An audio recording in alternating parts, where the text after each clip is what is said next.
Jangan mencintai orang yang tidak mencintai Allah. Kalau dia berani meninggalkan Allah, apalagi meninggalkan kamu. Carilah teman yang membantu kita semakin dekat dengan Allah. Kita ajarkan anak, istri, suami, keluarga untuk mau bersama-sama kita mendekat kepada Allah. Kita jadikan harta kita kendaraan untuk mendekat kepada Allah. Kita jadikan apapun fasilitas yang diberikan oleh Allah dalam hidup ini sebagai sarana untuk lebih dekat dengan Allah. Caranya seperti itu. Jangan dekat, jangan akrab dengan orang yang tidak peduli tentang Allah, apalagi berani melawan, berani meninggalkan Allah. Kalau Allah saja berani dia lawan, berani dia tinggalkan, apalagi kamu, apalagi engkau.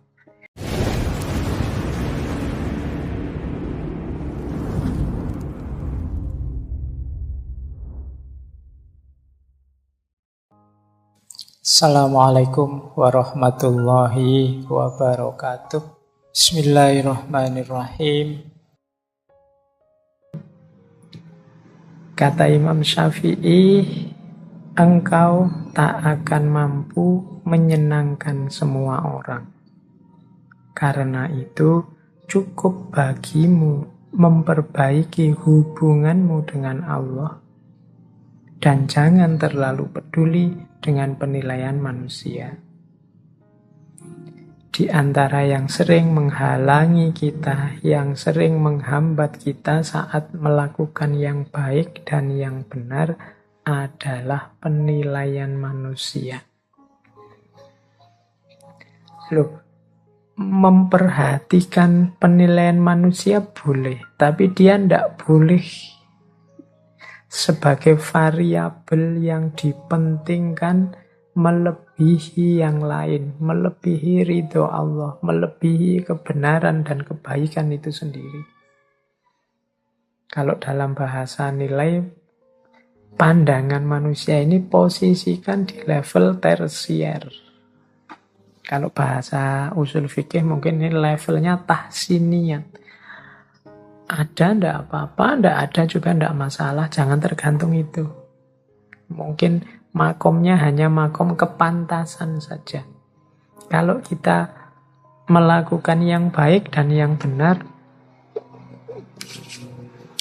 kok dipuji orang, kok orang menilainya juga baik, alhamdulillah.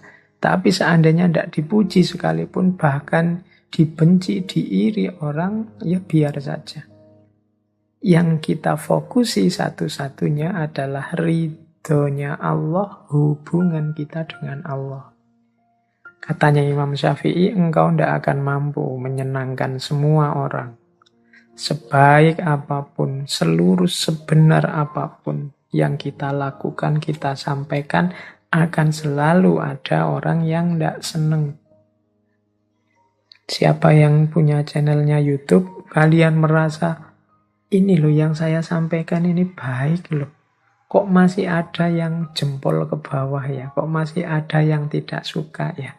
Loh ya itu manusia memang. Tidak mungkin orang sepakat semua, seneng semua. Ya seleranya beda-beda. Jadi ya termasuk ngaji ini kan ya ada yang suka, ada yang tidak suka. Ya itu manusia.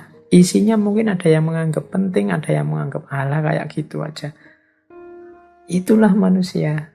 Alhamdulillah kalau dapat bonus penilaian manusia yang baik. Tapi kalau tidak masalah. Yang harus kita permasalahkan adalah hubungan kita dengan Allah. Apakah Allah ridho dengan yang saya lakukan ini? Kira-kira Allah berkenan tidak kalau saya ngaji seperti ini? Itu yang pertama-tama itu. Jadi kita bangun hubungan kita dengan Allah pertama-tama dengan cara jangan memposisikan penilaian manusia sebagai yang nomor satu.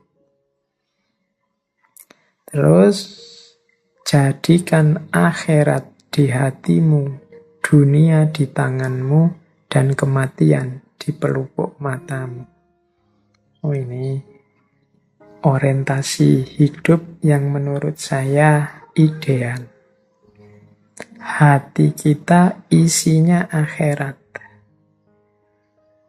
Akhirat itu hati itu kan sesuatu yang vital. Disitulah orientasi hidup kita bermula. Ala inna fil jasadi mudghah, itu kan kemarin kita kaji itu. Dalam tubuh itu ada satu gumpal daging yang kalau dia baik, baik seluruhnya. Nah, itu kan hati. Ini kalau hati ini isinya akhirat, ya berarti orientasinya ke atas, orientasinya vertikal. Pada yang ketuhanan, yang ilahi. Karena di sanalah letaknya hidup yang sejati. Maka sarannya Imam Syafi'i, akhirat letakkan di hatimu. Yang kedua apa? Dunia letakkan di tanganmu. Ya, kita butuh hal-hal duniawi untuk menjalani hidup di dunia ini. Harta dan lain sebagainya cukup letakkan di tangan. Jangan taruh di hati. Diletakkan di tangan itu ya kalau hilang ya tidak masalah, nyari lagi. Kalau dicari, kalau diletakkan di hati, hilang itu patah hati kita. Stres, depresi kita. Itu kalau diletakkan di hati. Maka dunia letakkanlah di tangan saja. Untuk mendukung usaha kita meletakkan akhirat di hati dan dunia di tangan, kematian taruh di pelupuk mata kita. Oh, ini kafa bil mauti wa'idhon. Cukup kematian sebagai nasihat. Kalau pelupuk mata kita senantiasa membayangkan kematian, bahwa kita ini di dunia ini waktu kita terbatas, maka insya Allah hidup kita tertib, teratur, sadar tentang yang sejati, sadar tentang kehadiran Allah dalam hidup ini. Jadi letakkan kematian di pelupuk mata. Ini nama lain dari ingat-ingat selalu akhir hidup kita tidak lama lagi. Ingat-ingat selalu bahwa semua orang, tidak hanya yang tua, yang muda juga, yang kecil juga, kalau sudah saatnya akan bertemu dengan kematian.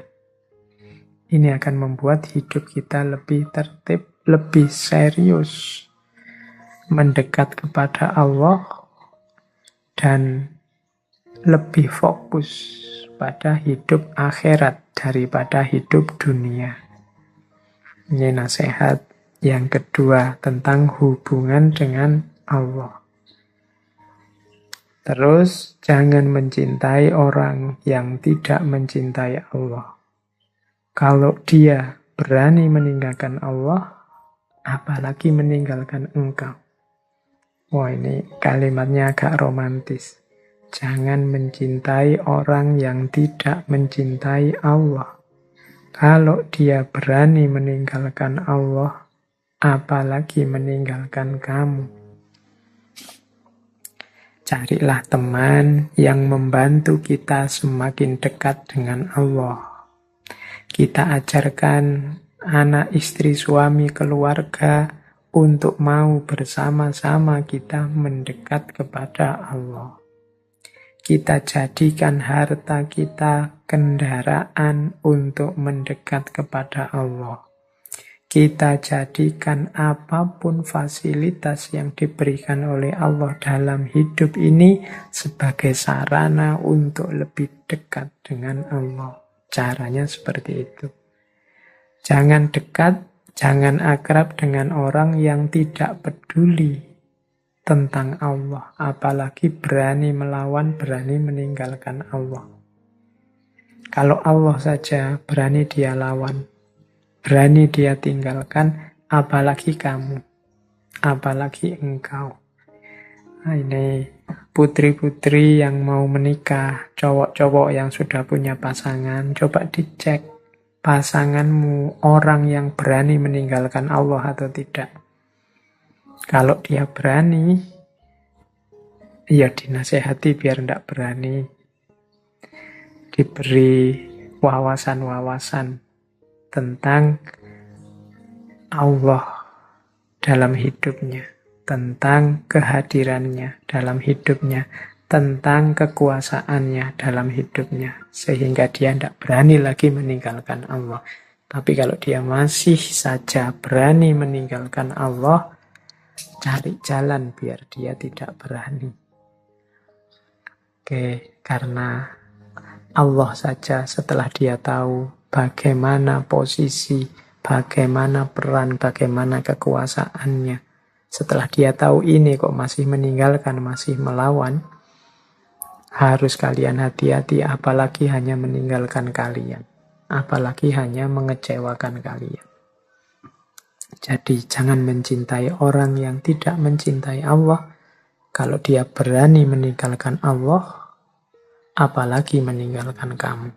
Jika semua orang menjauh ketika engkau mendapat kesulitan, maka ketahuilah Allah ingin membuatmu kuat dan Ia akan menjadi penolongmu. Kesulitan apapun yang kita hadapi, kalau menurut nasihatnya Imam Syafi'i ini, mari kita baca sebagai keinginan Allah untuk membuat kita kuat. Jadi apapun ujian, apapun kesulitan itu sebenarnya Allah ingin membuat kita lulus jadi orang yang lebih kuat karena berhasil menaklukkan kesulitan itu. Dan jangan lupa, Allah juga nanti yang akan menjadi penolong kita. Jadi ini hubungan yang harus kita bangun dengan baik dengan Allah. Musibah yang membuatmu mendekat kepada Allah itu lebih baik daripada kenikmatan yang membuatmu jauh darinya. Nah, ini wasiat dari Imam Syafi'i. Nah, kita masuk ke tema yang lain. Tema hubungan dengan manusia sudah, tema hubungan dengan Allah sudah. Sekarang tema rezeki. Ini salah satu hal yang sering membuat kita galau. Sebagaimana Tuhanmu telah mencukupkan rezekimu di hari kemarin, maka jangan khawatirkan rezekimu untuk esok hari. Ini kan sering membuat kita gelisah, apalagi teman-teman mahasiswa. Besok mau jadi apa? Besok mau kerja apa? Besok bisa makan apa tidak? Bisa bayar kuliah atau tidak? Dan seterusnya. Loh, kalau kalian kemarin-kemarin bisa survive, kalian kan kemarin juga masih belum punya pekerjaan. Kalian kemarin juga masih bergantung sama orang tua. Kalian masih belum mandiri juga kemarin. Tapi toh Allah menghadirkan rezekimu dengan jalan yang ada. Mungkin lewat orang tua, lewat beasiswa, lewat tetangga. Itu kan rezeki dari Allah. Kalau Allah kemarin mencukupkan rezekimu, besok juga begitu. Maka tidak perlu khawatir. Tidak perlu nabrak-nabrak aturan. Tidak perlu menerjang yang salah, yang keliru hanya demi rezeki. Rezeki sudah ada yang ngatur. Ini kalau diceramahkan mudah, tapi kalau dipraktekkan kelihatannya sulit. Orang selalu saja galau, selalu saja gelisah dengan rezeki. Kalau engkau tidak punya pekerjaan, gelisah, itu menurut saya manusiawi, karena manusia itu diantara fitrahnya adalah kerja. Punya aktivitas, punya penghasilan. Tapi urusan hasil, urusan rezeki jangan dikhawatirkan. Itu urusannya Allah. Sebagaimana dawuhnya Imam Malik minggu lalu yang kita kutip, bahwa lakukan saja sesuai bidangmu sebaik mungkin, sesuai yang harus kamu lakukan, tugas-tugasmu sebaik mungkin. Urusan rezeki kembalikan lagi pada Allah. Karena Allah yang mengatur, Allah yang mencukupkan. Ini sama maksudnya dengan kata-kata dari Imam Syafi'i ini. Itu saya bawa sebuah syair yang terkenal sekali. Ini nasihat agar kita tidak mencampur uang yang haram dengan yang halal. Ia kumpulkan yang haram dengan yang halal supaya menjadi banyak. Yang haram pun masuk ke dalam yang halal, lalu ia merusaknya.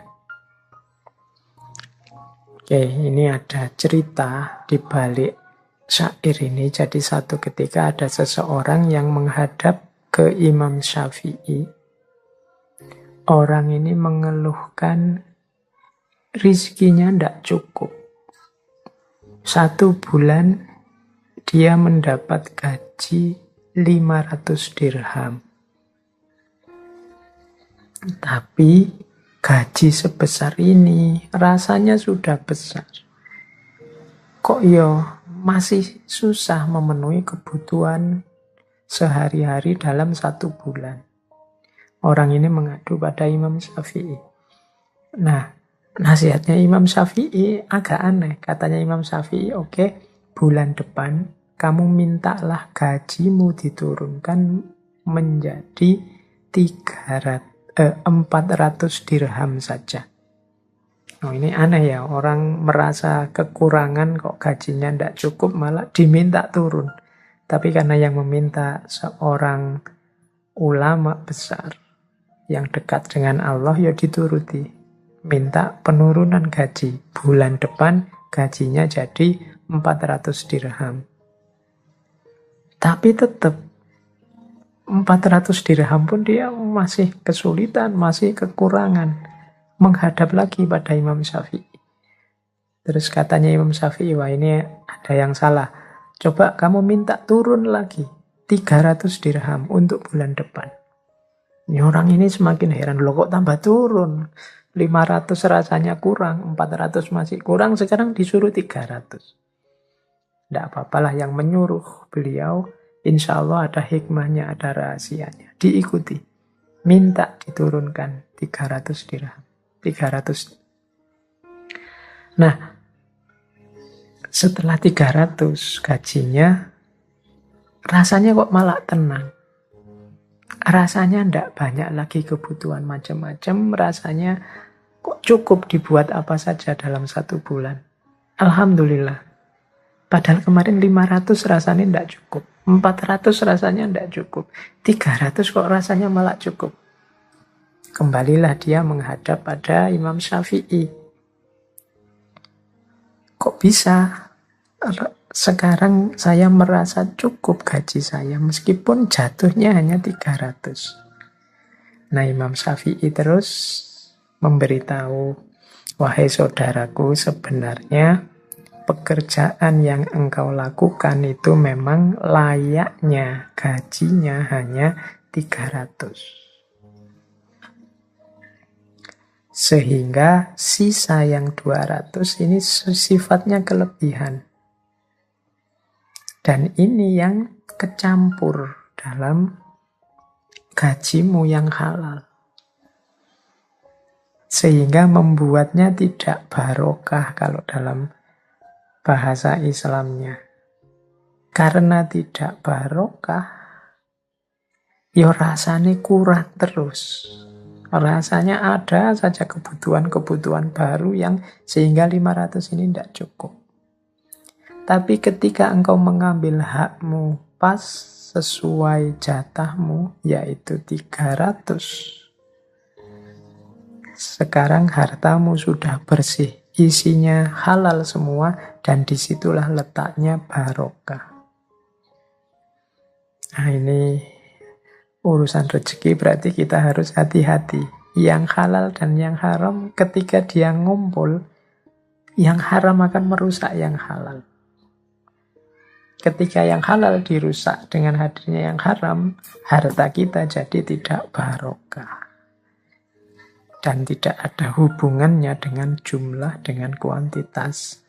Karena harta itu kan kuncinya pada rasa cukup yang ada dalam diri kita. Oke, jadi ya ini untuk bahan renungan kita semua. Semoga teman-teman yang mendengarkan ini hati-hati dalam pengelolaan rezeki. Jangan sampai harta yang kita pegang tidak barokah atau kecampur-campur sehingga tidak barokah. Baik, teman-teman. Masih ada beberapa quotes, beberapa nasihat berharga dari Imam Syafi'i. Beliau ini sebenarnya sangat banyak kitabnya, sangat banyak nasihat wasiat yang berharga. Ya, cuma sayangnya kita tidak mungkin mengangkat semuanya malam hari ini. Sering saya bilang, ya ngaji ini hanya mancing saja. Semoga teman-teman tertarik untuk memperdalam lebih jauh. Oke, kita ambil beberapa ya. Katanya Imam Syafi'i, amal yang paling berat itu ada 3. Yaitu murah hati saat miskin, bersikap warok saat sendiri, dan mengucapkan kebenaran di hadapan orang yang ditakuti. Murah hati saat miskin ini berat, karena orang miskin itu biasanya mentalnya kurang. Mentalnya masih butuh, masih ingin. Nah, ini mentalnya mental menerima, bukan mental memberi. Maka kalau ada orang miskin yang bermental memberi, ini luar biasa. Orang miskin yang mentalnya murah hati, ini luar biasa. Yang kedua, bersikap warok saat sendiri. Bersikap warok itu bersikap menjaga diri, tidak sembarangan. Menjaga kehormatannya. Ini biasanya ya orang warok itu di hadapan orang lain. Kalau ada orang lain, dia menjaga nama baiknya, menjaga kehormatannya. Kalau ada orang, meskipun dia sendirian, dia tidak akan melakukan sesuatu yang menjatuhkan harga dirinya, menjatuhkan kehormatannya. Ini orang yang luar biasa. Karena termasuk amal yang berat. Kita itu cenderung kalau tidak ada siapa-siapa ya suka-suka kita. Tapi kalau masih ada orang yang mau menjaga diri saat sendiri, ini orang hebat.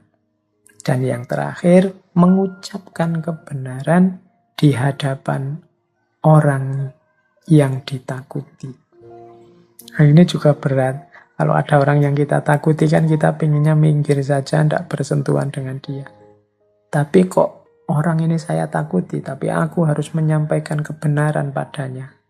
Entah nanti apa resikonya. Orang yang berani semacam ini orang yang hebat. Mengucapkan kebenaran di hadapan orang yang ditakuti. Mungkin nanti setelah ini aku akan dihukum, setelah ini aku akan disiksa, setelah ini aku akan menghadapi banyak kesulitan, kesakitan. Monggolah, yang penting aku mengucapkan kebenaran. Nah, makanya ini orang hebat. Jadi mengucapkan kebenaran di hadapan orang yang ditakuti. Ya monggo teman-teman latihan. Siapa tahu kita bisa masuk kualifikasi orang-orang hebat ini. Meskipun miskin, tidak punya apa-apa, tetap murah hati. Meskipun sendirian, tetap menjaga kehormatan. Meskipun di hadapan yang ditakuti, tetap menyampaikan kebenaran. Tidak ada yang dapat menggaruk kulitmu selain kukumu sendiri. Maka kerjakanlah urusanmu sendiri. Ya, yang saya sampaikan di atas dari awal sampai akhir ini tadi kan ideal-ideal. Mungkin beberapa di antaranya bisa menjadi solusi masalah-masalah kita hari ini. Tapi ideal, ya akan hanya menjadi ideal kalau kita tidak menjalankannya. problem kita tetap akan jadi problem kalau kita tidak mencoba menyelesaikannya. Yo kita sendiri, wong problem kita. Kalau kita gatel kan kita garuk dengan kuku kita sendiri, dengan jari kita sendiri. Maka ayo kita kerjakan urusan kita. Ayo kita kerjakan, kita selesaikan masalah kita. Kita sendiri, tidak usah nunggu orang lain. Kadang-kadang kita itu hal yang bisa kita selesaikan sendiri, kita lebih suka menunggu orang lain menyelesaikannya. Kita lebih suka menyuruh orang, kita lebih suka menunggu orang, kita lebih suka kadang-kadang menunggu mood, kita lebih suka kadang-kadang menunggu situasi, kadang-kadang lebih suka. Akhirnya kerjaan-kerjaan kita semuanya terpending, semuanya keteteran. Tidak ada yang dapat menggaruk kulit kita selain kuku kita sendiri. Jangan menunggu digarukkan orang lain. Kalau orang lain yang menggaruk, mungkin gatalnya hilang, tapi karena dia tidak perhitungan jadinya lecet. Atau mungkin karena dia takut kita lecet, akhirnya gatalnya tidak hilang, cuma dilus-lus saja. Yo, yang paling ngerti masalah kita itu ya kita sendiri.